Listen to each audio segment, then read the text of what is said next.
रिया को बंटी से दूर करने की कोशिश नाकाम होते ही अब बंटी ने आकाश से मिला लिया हाथ। दूसरी तरफ सूरज और बंटी का जीजा साले का रिश्ता अब दुश्मनी में बदलने वाला है। काव्या अपने प्यार की कुर्बानी देकर नई जिंदगी शुरू करने का फैसला कर चुकी है, लेकिन उसे क्या पता कि उसकी किस्मत में अभी एक और बड़ा तूफान बाकी है। कहानी की शुरुआत होती है काव्या के उस फैसले से जहां वह अपने परिवार की खुशी के लिए बंटी से शादी करने के लिए तैयार हो जाती है। अरब के साथ बिताए पुराने पलों को काव्या अपने दिल में दफन कर देती है और खुद को एक नई शुरुआत के लिए तैयार करती है। दूसरी तरफ सूरज और ईशा अपनी बहन की जिंदगी में खुशियां लौटते देखकर बेहद उत्साहित हैं। सगाई और शादी की तैयारियां शुरू हो जाती हैं।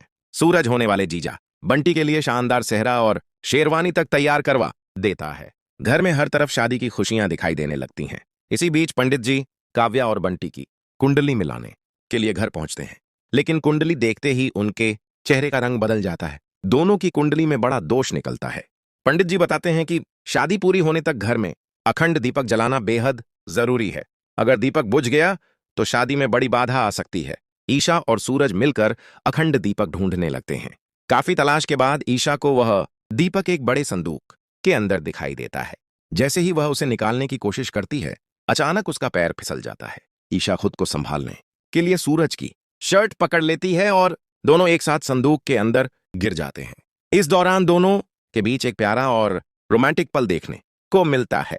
दोनों एक दूसरे को देखकर मुस्कुराने लगते हैं और कुछ देर के लिए शादी की सारी टेंशन भूल जाते हैं।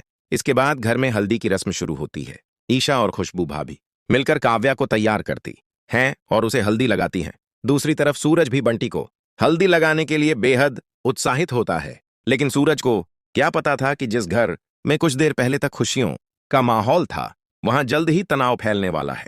जब सूरज बंटी को हल्दी लगाने उसके कमरे में पहुंचता है तो वहां बंटी मौजूद ही नहीं होता। घर में कोई नहीं जानता कि वह आखिर गया कहां है। उसका फोन भी बंद आता है। इसी बीच पता चलता है कि रिया भी घर से गायब है। अब सूरज और ईशा के होश उड़ जाते हैं। उन्हें समझ आने लगता है कि मामला सिर्फ बंटी के गायब होने का नहीं है। दरअसल जब रिया और बंटी के सामने अपने प्यार को पाने के सारे रास्ते बंद हो गए, तब दोनों ने घर से भागने का फैसला कर लिया। अब पूरे परिवार के रिश्तों को हिला देने वाला है। इधर सूरज और ईशा बंटी और रिया को ढूंढने की तैयारी कर ही रहे होते हैं कि अचानक आकाश घर पहुंच जाता है। लेकिन इस बार उसका मकसद सिर्फ बंटी और रिया के मामले में दखल देना नहीं है। वह माहिका को भी अपने साथ ले जाने की कोशिश करता है ताकि सूरज और ईशा का पूरा ध्यान भटक जाए। अब कहानी एक बेहद खतरनाक मोड़ पर पहुंच चुकी है। एक तरफ बंटी और रिया अपने प्यार के लिए घर से भाग चुके हैं, तो दूसरी तरफ आकाश माहिका को लेकर नया खेल शुरू करने वाला है। और सबसे बड़ा सवाल, क्या बंटी और सूरज आमने सामने आ जाएंगे?